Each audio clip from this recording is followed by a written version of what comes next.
Merci beaucoup, Romain. Merci pour cette introduction et de m'avoir offert cette opportunité de parler de sujets qui m'intéressent. Alors, j'espère avoir bien évalué le niveau de difficulté. J'ai essayé de faire une synthèse des choses que je trouvais intéressantes, les plus intéressantes dans la littérature pour ce qui concerne donc l'exploitation des corrélations dans la matrice de transmission pour l'imagerie en profondeur dans les tissus plutôt biologiques compte tenu de mon implémentation. Et en deuxième partie, donc, il y a Baptiste qui vous parlera. Et Baptiste, donc, je pense que Romain le présentera, mais donc, il a rejoint mon équipe, mais il était précédemment en postdoc à Caltech et encore précédemment, il a fait sa thèse chez Sylvain Gigant. Voilà. Alors, pour commencer, ça fait quelques années déjà que les milieux complexes diffusants sont présentés comme des optiques un petit peu standards, simplement avec des matrices de transmission un petit peu compliquées. Donc, dans le formalisme ABCD, une lentille est déterminée par un seul coefficient non trivial. Dans une base, mettons d'onde plane, un morceau de sucre serait défini par un très grand nombre de coefficients. Et dans le cas des diffuseurs minces, il y a un article, les premiers articles qui a été publié le premier article sur l'effet mémoire, c'est un article publié dans le groupe de Douglas Stone par Feng, etc., sur lequel je reviendrai régulièrement, et qui dit que le nombre de modes, en gros, varie comme la surface éclairée divisée par la longueur d'onde au carré, donc qui devient rapidement très, très grand. Voilà. Alors, pour pouvoir imager à travers ce type de milieu, il faut pouvoir caractériser cette matrice de transmission, par exemple par des optiques, des approches d'holographie digitale, comme réalisées dans le groupe de Sylvain Gigant. Voilà. Et donc, on va, à l'aide d'un modulateur spatial de phase, dans ce cas-là, on va aller sonder les différents modes en entrée et mesurer en sortie sur une caméra les modes de sortie. Voilà. Alors, j'en profite pour parler d'un travail très récent que j'ai fait avec Teng-Fei Wu et Pascal Berthaud. Donc, pour caractériser des milieux complexes, il faut encore caractériser des champs complexes. Et donc, ça, c'est classiquement fait par holographie digitale, comme je viens d'en parler. Donc, ici, vous avez par exemple un speckle pleinement développé.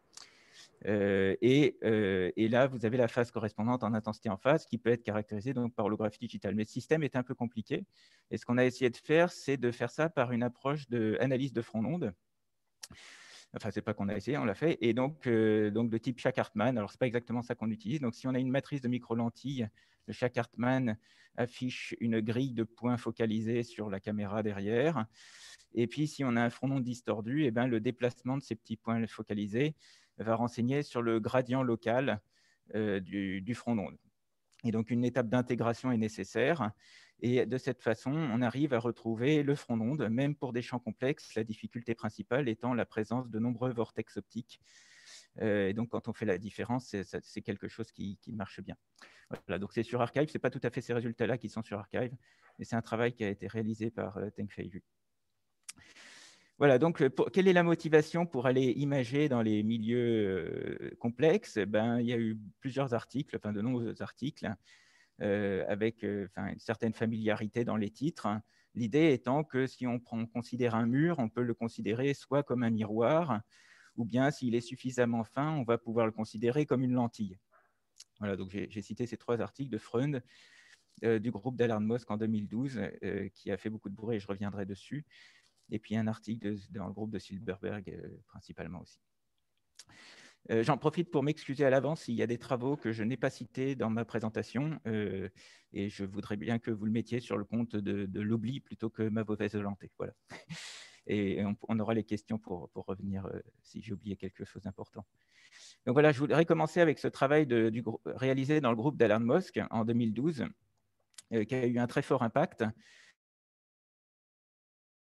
Les enjeux principaux qui sont derrière l'imagerie avec les milieux diffusants. Donc, ils ont considéré un diffuseur mince et un objet fluorescent derrière. Alors, quand on éclaire un diffuseur mince, et donc l'objectif, c'était de faire de l'imagerie en aveugle. Donc, quand on envoie un laser sur un diffuseur mince, on génère un speckle qui va exciter cette fluorescence de l'objet. Et pour chaque angle d'incidence du faisceau laser, on va mesurer la fluorescence. Et quand on fait ça, ce qu'on collecte, c'est une image qui, a priori, est complètement illisible.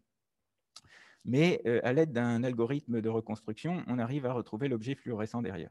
Donc voilà, donc les deux ingrédients clés en fait pour réussir à faire de l'imagerie en aveugle à travers un milieu diffusant, ça va être d'exploiter les propriétés du diffuseur et en particulier l'effet mémoire du diffuseur, ce qu'on appelle l'effet mémoire. Et la deuxième étape, c'est une étape d'imagerie computationnelle qui consiste à avoir un algorithme capable de lire cette image que nous ne sommes pas nous-mêmes capables de lire instantanément. Voilà, donc ma présentation va être faite de 3 parties. La première partie, je vais parler d'un cas d'école qui est le cas des diffuseurs minces, qui est le cas qui a été le plus étudié. Qu'est-ce qu'on appelle l'effet mémoire angulaire? Comment on reconstruit une image? Et puis, quelles sont les applications pratiques? Dans un deuxième temps, je parlerai des milieux qui diffusent plus vers l'avant, donc plus en rapport avec la perspective d'imager dans les tissus biologiques. Quel en est le principe et les implications pratiques des résultats qui ont été trouvés? Et puis enfin, dans une dernière partie qui sera peut-être un peu plus longue, eh bien, je parlerai des aspects chromatiques et temporels dans ces milieux diffusant vers l'avant et puis les diffuseurs minces également.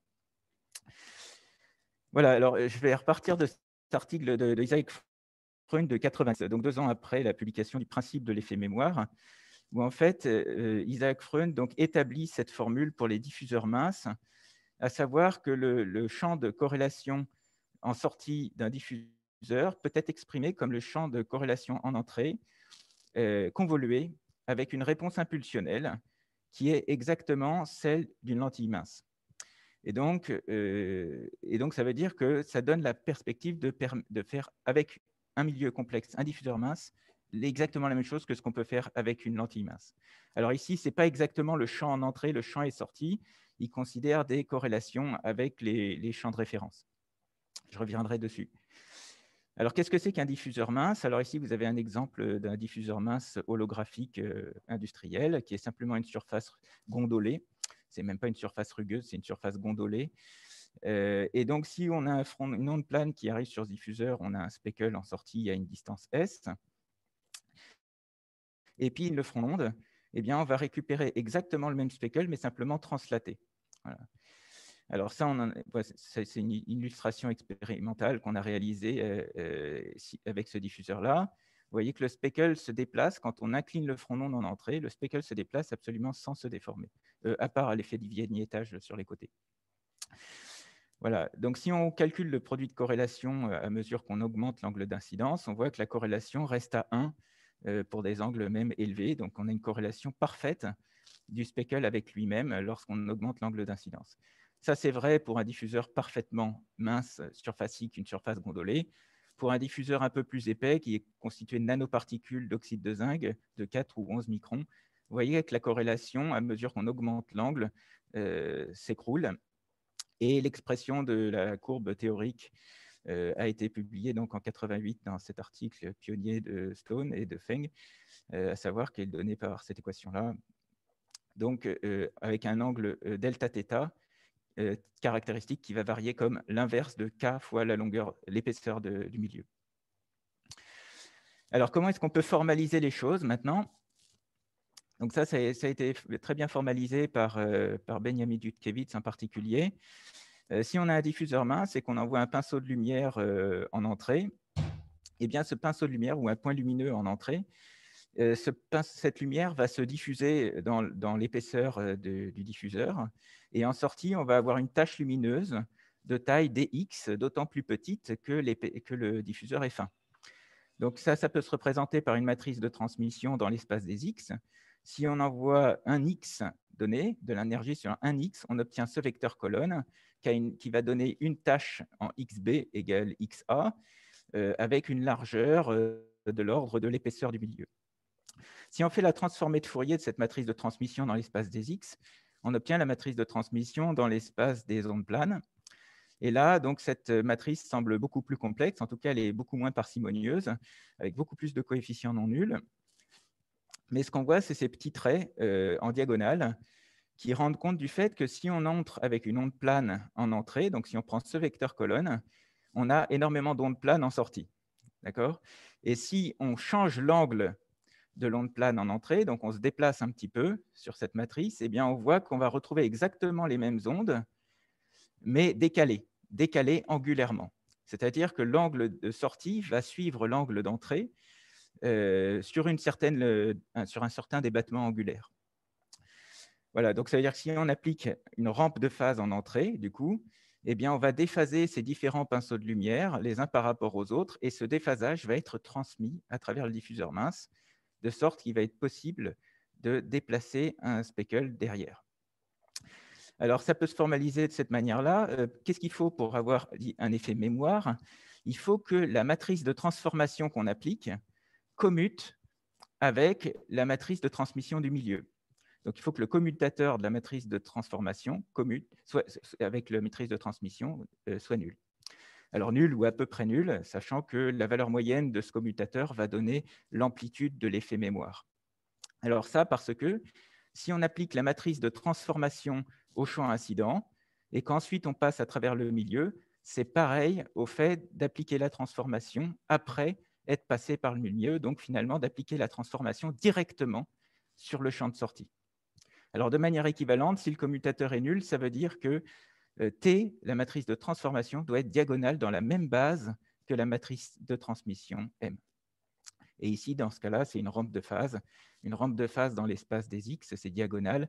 Et donc ça va être, on va garder le caractère diagonal dans cette base-là. Alors, si on peut déplacer un speckle, on peut déplacer aussi un point focalisé derrière. Donc, si on fait de la modulation de front d'onde, on peut refocaliser derrière un diffuseur mince. Et l'amplitude de déplacement qu'on peut appliquer sur ce point focalisé va permettre de faire de l'imagerie dans un champ de vue donné, dont l'amplitude a été caractérisée dans cet article de Henri Katz dans le groupe de Silberberg en 1 sur KL. 1 sur KL, c'est l'amplitude de l'effet mémoire angulaire, multiplié par 2 fois la distance au diffuseur.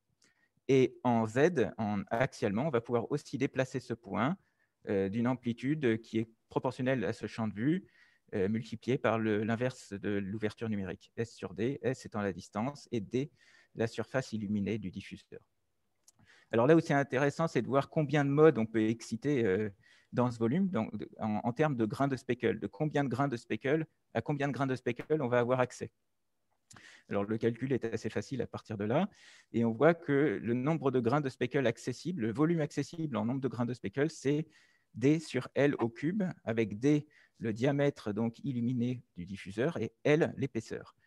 D'où l'importance d'avoir un diffuseur mince. Mince par rapport à quoi? Et bien surtout mince par rapport à la surface d'illumination qu'on applique. Et donc, ça, c'est ça qui va permettre d'accéder à un grand nombre d'informations, un grand nombre de bits d'informations derrière le milieu.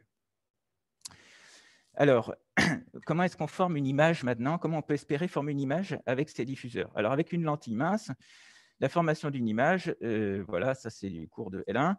On prend un objet, si on a un objet constitué de 2 points, on a une réponse impulsionnelle qui est une tâche d'Airy, et l'image, c'est la convolution de l'objet avec la réponse impulsionnelle. Maintenant, si on a un diffuseur, alors on pourrait même enlever la lentille, en l'occurrence. Si on a un diffuseur, la réponse impulsionnelle n'est plus une tâche d'Airy, ça va être un speckle. Alors, j'ai pris pour des raisons pédagogiques un speckle avec une tête un peu particulière qui a une forme de disque. Voilà, si bien que quand on convolue l'objet par la réponse impulsionnelle, on va avoir ce même speckle dupliqué et centré sur chacun des points sources objets. Voilà, ça en imagerie incohérente, évidemment. Alors, et c'est ça, et donc c'est ce principe-là qui a été exploité dans l'imagerie réalisée dans le groupe d'Alan Mosk, à savoir qu'ici, on peut voir la chose comme l'objet convolué avec la PSF, mais ici, on peut aussi le voir, le produit de convolution étant symétrique. On peut aussi se dire que c'est ce speckle qui a été convolué avec la lettre pi. Donc, ça veut dire qu'à chaque point lumineux du speckle, en fait, on a une lettre pi qui apparaît. Donc, cette image complètement floue qu'on observe, de l'objet, là, de trop nombreuses fois, est disposée de manière aléatoire à des positions aléatoires et des amplitudes aléatoires. Voilà. Alors maintenant, ce qui est intéressant, donc c'est ce que dit Isaac Freund en 90, c'est si on connaît la réponse impulsionnelle et qu'on a cette image-là, si on fait un produit de corrélation, eh bien, on va retrouver l'image qu'on cherche. Ça, grâce aux propriétés d'orthogonalité des speckles. En général, voilà, donc c'est ce qui fait dire à Isaac Freund en 90, Si on calcule le produit de corrélation en intensité des UI carrés, des champs de sortie, et qu'on renormalise, on obtient exactement la même image qu'on obtiendrait si on remplaçait le mur par une lentille mince. Alors le mur, parce que lui, il considère ça en réflexion sur un mur comme un miroir, ou comme une lentille, comme un miroir sphérique, mais ça marche aussi à travers un diffuseur mince. Alors, est-ce qu'on connaît la réponse impulsionnelle? En général, on ne connaît pas la réponse impulsionnelle, c'est si on veut faire de l'imagerie en aveugle. Alors, est-ce que ça peut présenter un intérêt quand même de faire de l'imagerie avec du speckle, même si on a accès au plan d'imagerie? Alors, la réponse est oui. Alors, on n'a pas été les premiers à faire de l'imagerie compressée avec des speckles, mais c'est l'occasion d'en parler. Donc, nous, ce qu'on a fait, c'est de prendre un speckle qui a une structure tridimensionnelle et de faire simplement, donc, à travers un milieu, tout ce qu'il y a de plus transparent, et de faire une imagerie en faisant un balayage bidimensionnel seulement de l'objet avec ce speckle 3D. Et là, ce qu'on va exploiter, c'est le fait que si on a deux speckles dans deux plans différents, distants de plus que lambda sur NA carré, donc la distance de Rayleigh pour un faisceau gaussien, de même ouverture numérique, eh bien, ces deux speckles sont dissemblables et on peut dire qu'ils sont statistiquement orthogonaux par rapport au produit de corrélation. Et donc, ça veut dire que si on corrèle maintenant, si on prend simplement une image bidimensionnelle, on va se retrouver avec une superposition incohérente de tous ces plans simultanément. Et si on fait des produits de corrélation plan par plan avec la réponse impulsionnelle qu'on connaît, qu'on a caractérisée préalablement, on arrive à reconstruire l'image en 3D. Alors, si l'objet est parcimonieux, est très parcimonieux, avec des produits de corrélation, ça marche très bien. Sinon, il faut introduire des hypothèses de parcimonie et donc faire appel à un algorithme de détection compressée. Voilà. Alors, en général, quand même, on ne connaît pas la réponse impulsionnelle. Alors, Romain a précisé que j'avais fait ma thèse au laboratoire d'interférométrie stellaire et exoplanétaire. Il a oublié de préciser que je l'avais fait avec Antoine Labeyrie, donc c'est un plaisir pour moi de rappeler sa contribution dès les années 70 à la détection d'étoiles doubles. Donc ça, ces deux objets-là, c'est typiquement ce qu'on appelle un peu exagéré. Ça pourrait être une étoile double, c'est-à-dire deux étoiles très proches l'une de l'autre angulairement dans le ciel. Et en présence de fluctuations atmosphériques, on n'obtient pas un point image pour une étoile, mais un speckle. Alors là, j'ai exagéré évidemment la distance entre les deux étoiles pour qu'on comprenne bien. Et ce qu'a imaginé dès les années 70 Antoine Labeyrie, c'est que si on fait la transformée de Fourier de cette image, qui est une image speckle, eh bien, on voit apparaître des franges qui sont caractéristiques de la distance entre les deux étoiles sources. Donc pourquoi? Parce que si on fait la transformée de Fourier de l'image, en fait, on obtient la transformée de Fourier de l'objet multipliée par la fonction de transfert de l'instrument. En l'occurrence, c'est l'instrument plus les aberrations atmosphériques. Et donc, on a un speckle multiplié par la transformée de Fourier de l'objet. Et de cette manière-là, on est capable de résoudre des étoiles doubles. Alors maintenant, on peut faire un petit peu mieux. Si on n'a pas une étoile double, mais un objet plus compliqué, on va pouvoir reconstruire l'objet. Alors pour ça, il faut supposer que la fonction de transfert est à peu près un spectre blanc, voilà, au pic central près, qui est lié au fait qu'on a un signal d'intensité de valeur moyenne non nulle, mais ça se corrige. On va pouvoir supposer que l'objet est positif si on fait de l'imagerie incohérente. Donc les les deux étoiles sont incohérentes. Ça peut être de l'imagerie de fluorescence, de l'illumination incohérente ou de l'illumination pseudo-thermique. Et puis une autre hypothèse importante pour que la reconstruction se passe bien, on va supposer aussi que l'objet est dans une région assez limitée, confinée de l'espace, parce que sinon on a assez rapidement des problèmes au bord, des problèmes de reconstruction à cause des effets de bord. Voilà, et le but du jeu, donc, ça va être de retrouver la phase de la transformée de Fourier de haut de l'objet. Voilà, sachant qu'on en connaît le module, à peu près, si on suppose que le spectre est blanc, et puis on peut même moyenner sur plusieurs réalisations, particulièrement en astronomie. Donc, on va supposer que le module de la transformée de Fourier de l'image, c'est le même que le module de la transformée de Fourier de l'objet. Donc, on suppose qu'on connaît le module de la transformée de Fourier, et on veut retrouver la phase de cette transformée de Fourier. Et là, on utilise en général on peut utiliser un algorithme itératif qui va itérer entre le plan réel et le plan de Fourier. Dans le plan de Fourier, on impose la contrainte sur le module de la transformée de Fourier. Et dans le plan réel, on impose la positivité de l'objet, avec des régularisations un peu lisses pour que ça converge. Voilà. Et c'est ça, c'est cet algorithme-là qui a été utilisé dans le groupe d'Alan-Mosk pour reconstruire l'objet à partir de cette image. Alors, on peut voir ça dans le domaine de Fourier.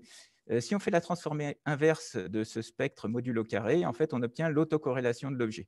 Donc, une autre façon de dire les choses, c'est de dire que l'autocorrélation de cette image illisible, c'est la même chose que l'autocorrélation de cet objet.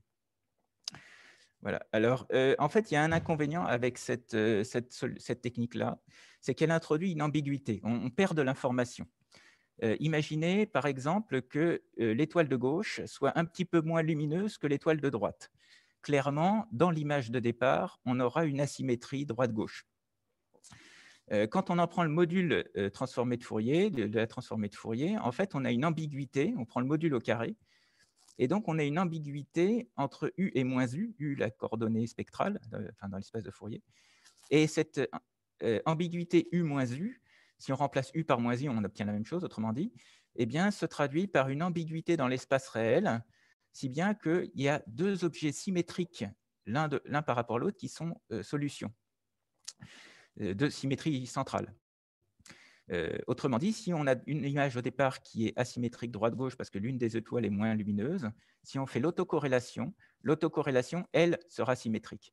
Donc, dans ce processus-là, quand on dit on connaît le module, en fait, on perd une information, on perd de l'information. Alors, une façon de résoudre ce problème-là, c'est de faire appel au ce qui s'appelle le bispectre. Donc ça vient de l'astronomie également. Ça a été développé, ça a été développé dans le cadre de l'astronomie et puis repris dans le groupe de Sylvain Gigant avec Henri Katz et Teng Fei Yu, qui a rejoint notre groupe. Et donc, c'est l'équivalent de l'autocorrélation, mais à 3. C'est-à-dire, en fait, dans l'autocorrélation, on fait I de U1, I de U2 avec U1 plus U2 égale 0. Ici, ce qu'on va faire, c'est I de U1, I de U2, I de U3 avec U1 plus U2 plus U3 égale 0. Voilà. Et cette relation de fermeture de phase permet de tuer la phase qui est due au speckle dans cette transformée de Fourier et de ne conserver que la phase qui est due à l'objet. Voilà. Et l'argument du bispectre de I, c'est la même que l'argument du bispectre de O, et en fait, c'est même l'argument de O. Et donc, cette relation de fermeture permet d'accéder directement à la phase de l'objet.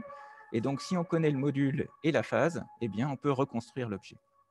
Alors, ce n'est pas sans difficulté technique, évidemment, cette approche-là, mais c'est extrêmement élégant parce que mathématiquement parfaitement fondé.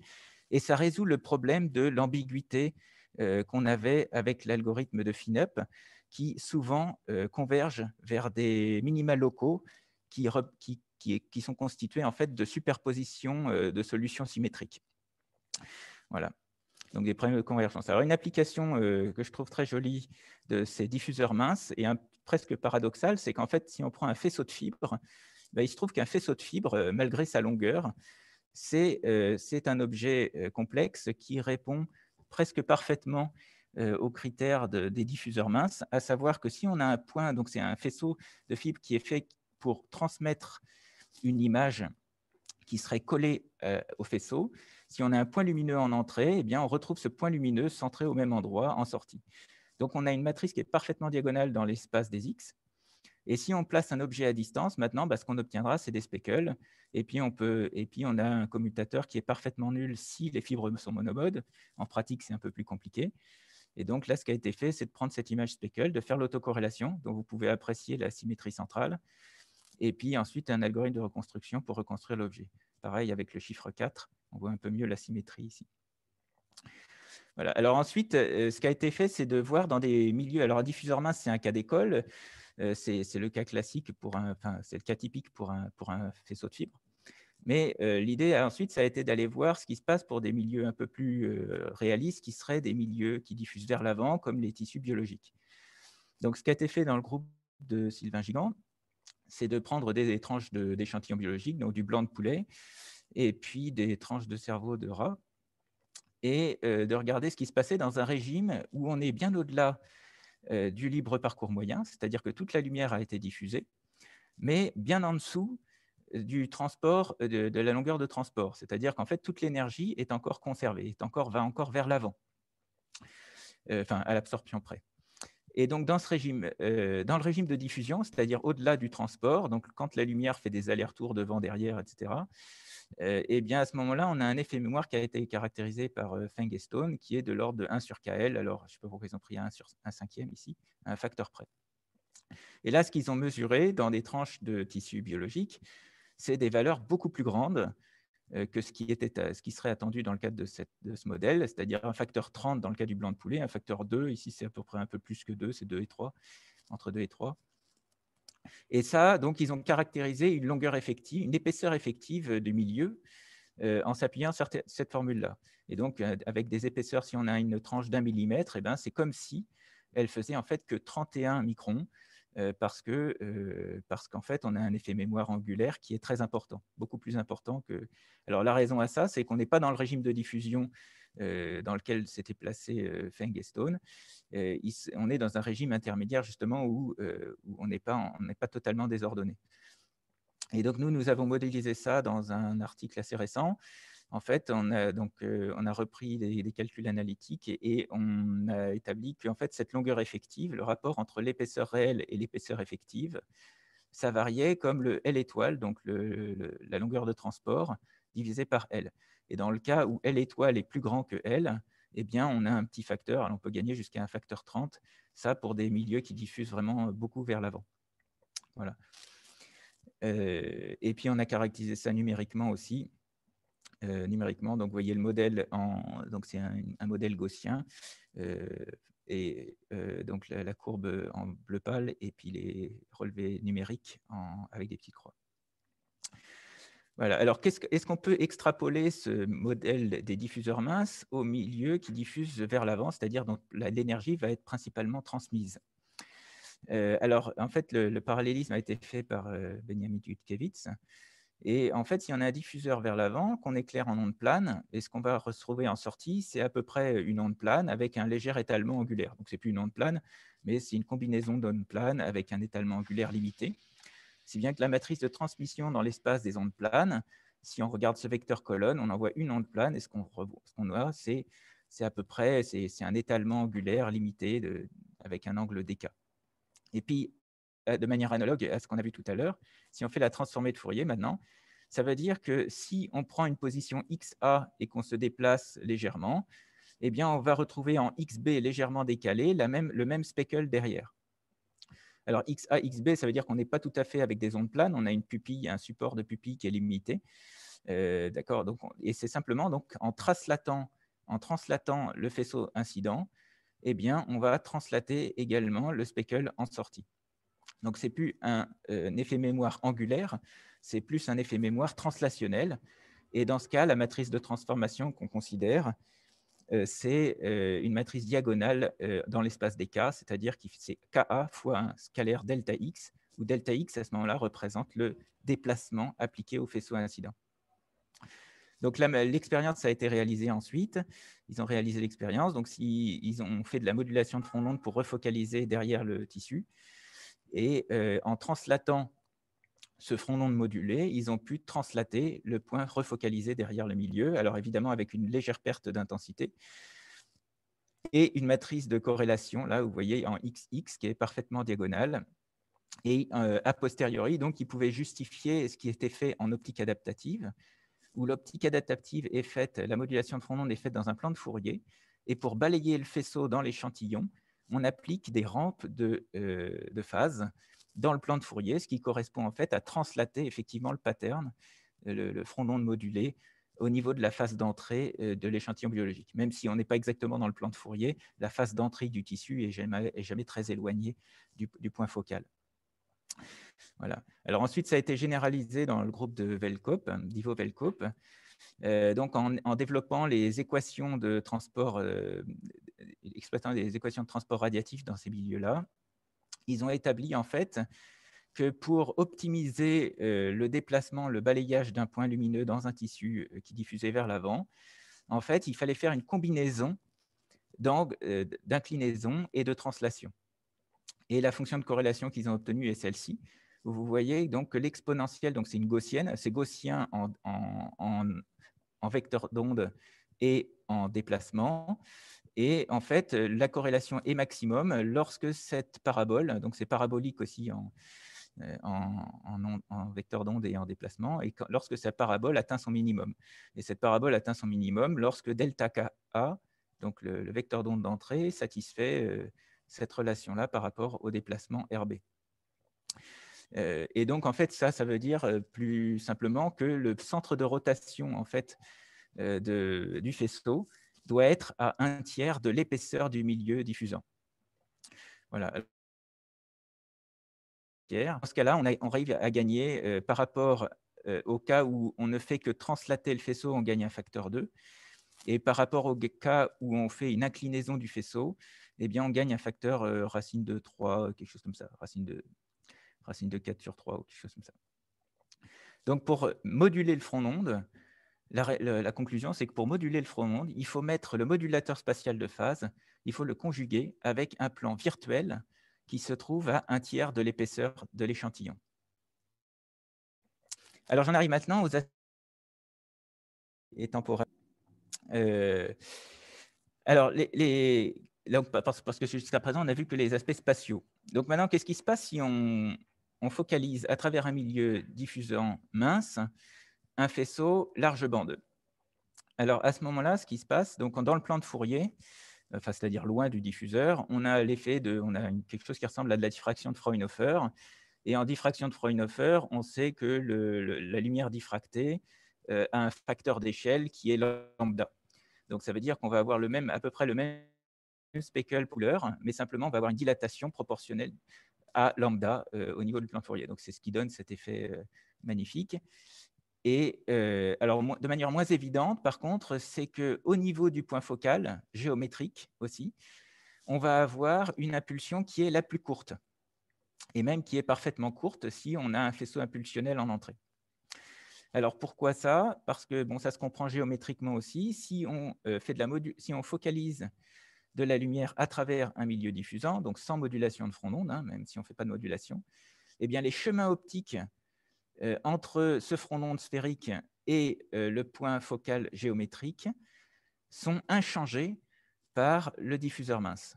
Et donc, au centre, au point focal géométrique et au point focal géométrique seulement, on va avoir une impulsion courte, et au-delà, on va avoir une impulsion qui va se retrouver allongée, et ça se calcule géométriquement assez simplement. Alors, à travers un milieu diffusant épais, par contre, ce n'est pas du tout le cas, puisque là, il n'y a plus de conservation des chemins optiques. Et à ce moment-là, même au point géométrique, point focal géométrique, on a une impulsion qui va être allongée. Alors, est-ce que c'est sans espoir? Non. Alors, ce qu'on peut faire, c'est de l'optimisation itérative. Alors là, on n'exploite pas du tout les effets mémoire, les effets propres du diffuseur. On va exploiter les couplages spatio-temporels du milieu. Et ce qui a été fait ici, c'est d'optimiser le signal de photons, d'excitation biphotonique de fluorescence, derrière un milieu diffusant à l'aide d'un modulateur spatial de phase. Et j'en arrive directement à la conclusion des auteurs, c'est que nos résultats suggèrent que la modulation spatiale du front d'onde est suffisante pour corriger à la fois les distorsions spatiales et temporelles d'une impulsion ultra courte à travers le milieu diffusant. Donc, dans le milieu diffusant, en fait, les aspects temporels et spectraux et spatiaux sont complètement couplés. Et donc, si on a un détecteur de l'autre côté, on va pouvoir optimiser simultanément les propriétés spatiales, c'est ce qu'on voit ici avec un point focalisé, et temporel, et c'est ce qu'on voit ici avec une durée d'impulsion minimale au niveau du point focal. Alors ça, c'est de l'optimisation itérative. Là, ça n'exploite absolument pas des propriétés de conservation du milieu. Alors peut-être probablement parce que quand on a 500 microns de crâne à traverser, il n'y a pas beaucoup de choses qui se conservent. Alors dans un travail ultérieur, dans le groupe de Sophie Bracelet, dans un travail auquel il m'a été donné de collaborer, eh bien, on a essayé de voir quelles étaient les propriétés de corrélation spectrale qu'il pouvait y avoir à travers des diffuseurs. Donc, ils ont pris un modulateur spatial de phase conjugué avec un objectif pour refocaliser derrière un milieu diffusant, et puis on observe sur une caméra. Et on ne refocalise pas forcément au point focal géométrique. Donc, le point focal géométrique est à Z1, et on se déplace, on refocalise au-delà ou avant. Alors, ce qui se passe, c'est quand on regarde ce qui se passe donc, si on optimise le faisceau à 828 nanomètres, par exemple, on a un beau point focal qui est reformé. Et lorsqu'on décale spectralement la longueur d'onde d'incidence, ce qu'on constate, c'est que le point focal se dégrade. Alors, je précise que ça a été précisé dans l'article également et soigneusement étudié qu'il ne s'agit pas d'un effet chromatique du SLM qui est pratiquement achromatique ou des lentilles intermédiaires. C'est un effet qui est propre au diffuseur lui-même. Voilà. Et de manière plus surprenante, alors ça, ce n'était pas tellement surprenant, de manière plus surprenante, c'est que le point focal, en fait, semblait dégradé dans le plan Z égale, delta Z égale 0, mais en fait, on le retrouve décalé axialement. Voilà. Et ça peut se comprendre en regardant un petit peu l'équation de Fresnel. Alors, l'équation de Fresnel, à partir du diffuseur, donc G de XY serait le champ en sortie de diffuseur, et puis ensuite, c'est les termes de propagation. Alors, il y a deux cas particuliers qui sont d'intérêt pour nous. C'est le cas particulier où on regarde sur l'axe optique. Donc, sur l'axe optique, on a U et V qui sont nuls, donc ce terme-là disparaît. Et à ce moment-là, on constate que l'intensité est conservée à condition d'avoir ce terme-là qui est constant. Donc, le terme lambda ZZ1 sur Z moins Z1. Z1, encore une fois, c'est la distance la distance entre le diffuseur et le plan focal géométrique. Et là, vous avez la courbe expérimentale. Donc, les points, c'est les points expérimentaux. Et puis, les pointillés, c'est ce modèle théorique dans le cadre de l'approximation de Fresnel. Et vous voyez que, encore une fois, le point focal géométrique a un rôle très particulier, puisque quand on est à delta Z égale 0, eh bien, on voit que, quel que soit delta lambda, eh bien, on reste focalisé. Voilà, donc c'est un effet de déplacement qui n'a lieu qu'en dehors du point focal géométrique. Et le deuxième cas particulier, c'est le cas où on éclaire en onde plane. Donc, dans ce cas-là, Z1 égale à l'infini. Et dans ce cas-là, donc ce terme-là, donc, enfin, on peut constater à ce moment-là que tout ce qui reste, c'est un terme en lambda Z. Et dans ce cas-là, on a conservation du point focal à condition que lambda Z soit constant. Alors, on a étudié, donc ça a été étudié à travers différents types de diffuseurs. Et donc, on a représenté en rouge la largeur spectrale dans un plan donné et en bleu lorsqu'on accepte de se déplacer axialement. Donc, la largeur spectrale bleue, c'est en fait la largeur spectrale intrinsèque du diffuseur, finalement. On conserve des corrélations au-delà de ce qui est possible au niveau du point focal de départ. Et donc là, ce qu'on constate, c'est qu'il y a deux types de diffuseurs. Il y a ceux pour qui ça ne change rien, c'est-à-dire qu'on n'a pas cet effet de déplacement axial.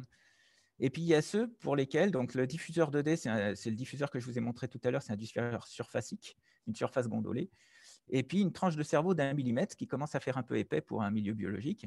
Et on constatait que, en fait, la largeur spectrale intrinsèque de ces diffuseurs, qui pourtant appartiennent à deux catégories différentes, hein, l'un est un diffuseur mince, l'autre est un diffuseur très épais, eh bien, ils appartiennent à une même catégorie dans le cadre des aspects chromatiques, avec une largeur spectrale intrinsèque qui est énorme, de l'ordre de 100 nanomètres, donc 3 ordres de grandeur, avec une largeur spectrale de l'ordre de 3 ordres de grandeur en dessous alors que la longueur d'onde est 3 ordres de grandeur en dessous de l'épaisseur du milieu. Voilà. Alors, on a voulu étudier ça un peu plus en détail et en particulier le modéliser. Et donc là, on a constaté, donc en éclairage onde plane à différentes longueurs d'onde, on a constaté effectivement qu'on conservait à peu près le même speckle, quelle que soit la longueur d'onde. Et donc pour faire ça, on a fait le produit de corrélation de différents speckles à différentes longueurs d'onde et différentes positions. Et je voudrais juste ouvrir une parenthèse là sur ce que racontait. Donc dans le cas de speckles avec des statistiques gaussiennes, en fait, on a cette équation qui est absolument remarquable et qui montre qu'en fait, ce que dit Freund dans 90, c'est que quand on fait des corrélations d'intensité entre des speckles avec des statistiques gaussiennes, en fait, c'est comme si on faisait de l'interférométrie et qu'on mesurait l'interférence entre E et E' directement. Alors, ce qui est intéressant ici, c'est qu'on est en train de considérer finalement des interférences à des longueurs d'onde différentes, ce qui ne serait pas possible de faire directement, mais que par interférométrie speckle, on arrive à faire. Voilà. Donc, on a également mesuré des largeurs de corrélation énormes dans des tranches de paraffine de l'ordre de 125 microns. On a plus de 200 nanomètres de largeur spectrale. Et on voit effectivement dans un diagramme de corrélation lambda Z, on voit cette ligne qui est une hyperbole, c'est-à-dire lambda Z égale constante, qui se trace avec ici une corrélation de 1 lorsqu'on compare le speckle à lui-même. Alors, le problème avec ce modèle de l'approximation de Fresnel, c'est que rien ne nous dit que le champ de sortie en sortie de diffuseur est achromatique. Donc ça, c'était la première difficulté. La deuxième difficulté, c'est qu'est-ce qu'on appelle Z dans le cas des diffuseurs épais? Est-ce que c'est la phase de sortie du diffuseur ou est-ce que c'est un plan virtuel à l'intérieur? Et enfin, c'était quand même assez étonnant de constater que pour un diffuseur épais de 125 microns, on avait de plus grandes corrélations spectrales que pour un diffuseur surfacique. Voilà, donc on a modélisé notre système dans ce régime-là, dans le régime des diffuseurs vers l'avant, c'est-à-dire bien au-delà du libre parcours moyen, mais bien en dessous de la longueur de transport. Donc on a considéré d'un point de vue théorique une distribution aléatoire, enfin volumique d'événements de diffusion, et numériquement on a validé ça ensuite. Donc le système étant caractérisé par son LS, libre parcours moyen, le L étoile, le transport et l'épaisseur. Voilà, et on va supposer qu'on éclaire en onde plane, qu'on n'a pas de rétrodiffusion et qu'on est dans ce régime d'épaisseur-là. Alors, on a pu établir cette formule analytique. Alors, elle n'est pas très compliquée, en fait, c'est juste une lorentzienne. C'est une fonction qui est lorentzienne en Z et lorentzienne en spectral detuning, pardon, en décalage spectral. Et ce qu'on a constaté, et ça a été validé numériquement par P. van der Demand, là, qui fait sa thèse avec moi, c'est que en fait, cette fonction de corrélation en Z, on constate qu'elle est piquée au niveau de 1/3 de l'épaisseur du milieu diffusant. Donc en grisé, c'est le milieu diffusant qui est représenté. Et on voit que la corrélation a lieu pour un plan virtuel situé à l'intérieur de la tranche. C'est-à-dire que la dilatation en fait, du speckle, la dilatation axiale du speckle va se faire à partir de ce plan-là. C'est-à-dire qu'on a bien lambda prime Z prime égale lambda Z, mais avec un décalage à l'origine. Ça, on l'avait également observé expérimentalement. Je n'ai pas le temps de trop de détailler. Voilà, c'est aussi lorenzien spectralement, donc on a encore une fois un accord vraiment très très bon entre la simulation et le modèle théorique. Et puis on a caractérisé les largeurs spectrales aussi numériquement. Alors ce qui est intéressant, donc là vous voyez, on retrouve l'hyperbole dans un diagramme de corrélation lambda Z. On retrouve l'hyperbole et selon le speckle de référence qu'on considère, donc le speckle de référence c'était celui-là en l'occurrence, ici c'était celui-là, et puis ici on prend le speckle de référence à 1/3 à l'intérieur de l'épaisseur, on voit que quel que soit le delta lambda, on reste à Z fixé. Et donc dans ce plan-là, on va pouvoir obtenir un speckle blanc où toutes les longueurs d'onde donnent le même speckle. Si on est décalé par rapport à ce plan-là, on a des speckles qui vont être de couleurs différentes. Alors, on sait du coup, comme on a la possibilité de déplacer axialement le point focal par décalage spectral, on s'est dit, qu'est-ce qu'il vaut mieux faire? Si on veut scanner un volume en 3D, est-ce qu'il vaut mieux faire induire un décalage axial par décalage spectral ou bien par modulation parabolique du front d'onde? Alors, on a essayé les deux. Et numériquement, on a constaté que les deux approches étaient totalement équivalentes. En fait, ce que ça semble dire, et c'est une chose qu'on n'a pas encore totalement compris à mon avis, c'est qu'en fait, on est en train de modéliser exactement la même chose de manière différente. Voilà. Et alors, est-ce que les deux choses peuvent se cumuler? On a essayé aussi d'appliquer un décalage spectral plus une modulation parabolique du front d'onde, et on n'obtient pas deux fois, on n'arrive pas à se déplacer deux fois plus. Voilà, donc ça, c'est les courbes de corrélation, enfin la pic d'intensité quand on fait de la conjugaison de phase. Alors ça, c'était pour ce qui était de l'intensité. On s'est dit, bon, ok, les speckles corrèlent en intensité. Maintenant, on s'est posé la question, qu'est-ce qui se passe pour la phase spectrale? Alors, on a envoyé un faisceau, une impulsion en onde plane sur notre milieu diffusant, numériquement. Et puis, on a constaté également que cette impulsion était la plus courte dans un plan virtuel qui se trouve exactement à L sur 3, encore une fois.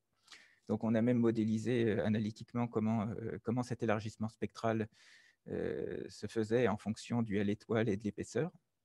Mais encore une fois, on voit que changer. Et donc, c'est lorsque Z égale 2L sur 3 par rapport à l'entrée du diffuseur. Alors évidemment, les applications, alors ça, c'est une belle application qui a été faite par Sophie Bracelet elle-même. C'est en fait les applications à la microscopie non linéaire qui utilisent soit des faisceaux large bande, soit des combinaisons de faisceaux à différentes couleurs. Donc là, en l'occurrence, c'était de la microscopie Kars, où on a deux faisceaux incidents, un faisceau pompe et un faisceau sonde. Et là, ce qu'ils ont fait, du coup, c'est que, compte tenu de cette conservation chromatique à travers le milieu diffusant, il est possible d'utiliser un seul SLM, un seul modulateur spatial de phase, pour moduler les deux faisceaux à la fois, le modulateur spatial de phase étant à peu près achromatique pour ces deux longueurs d'onde. Eh bien, là, donc la refocalisation, donc là, c'est les speckles qu'on obtient sans modulation du front d'onde. Donc, on a bien des speckles en sortie de tranche. Et avec modulation du front d'onde, on obtient bien un joli point refocalisé pour le faisceau pompe. Ça a été optimisé pour le faisceau pompe, mais on voit que pour le faisceau sonde, c'est pas si mal quand même. Et on arrive quand même à avoir un point focal bien meilleur que ce qu'on obtenait sans modulation, et ça en modulant à la même longueur d'onde. Alors ça, c'est une modélisation qu'on a faite aussi. Si on fait de la refocalisation d'un faisceau large bande, alors ce n'était pas à deux longueurs d'onde, là, ce qu'on s'intéressait, c'était vraiment pour un faisceau large bande, comment obtenir une impulsion ultra courte au point focal. Et là, on constate effectivement qu'à travers un milieu diffusant épais, ce front d'onde dans ce plan à L sur 3, donc comme pour l'effet mémoire généralisé du groupe de Velkoop, eh bien, on constate que c'est là qu'on obtient une phase spectrale la plus plate par rapport au cas où on faisait une modulation de phase qui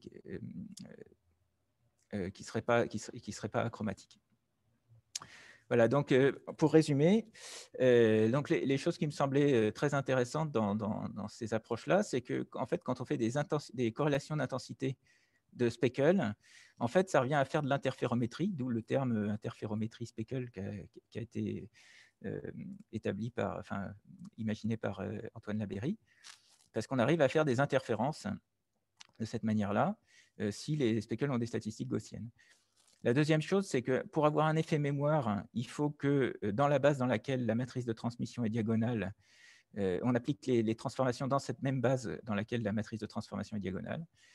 Et puis, le dernier message important, qui me semblait important, c'était que pour les milieux qui diffusent vers l'avant, c'est-à-dire dont l'énergie est quand même transmise à travers, eh bien, il faut moduler la phase spatiale et spectrale dans un plan virtuel qui est situé à L sur 3.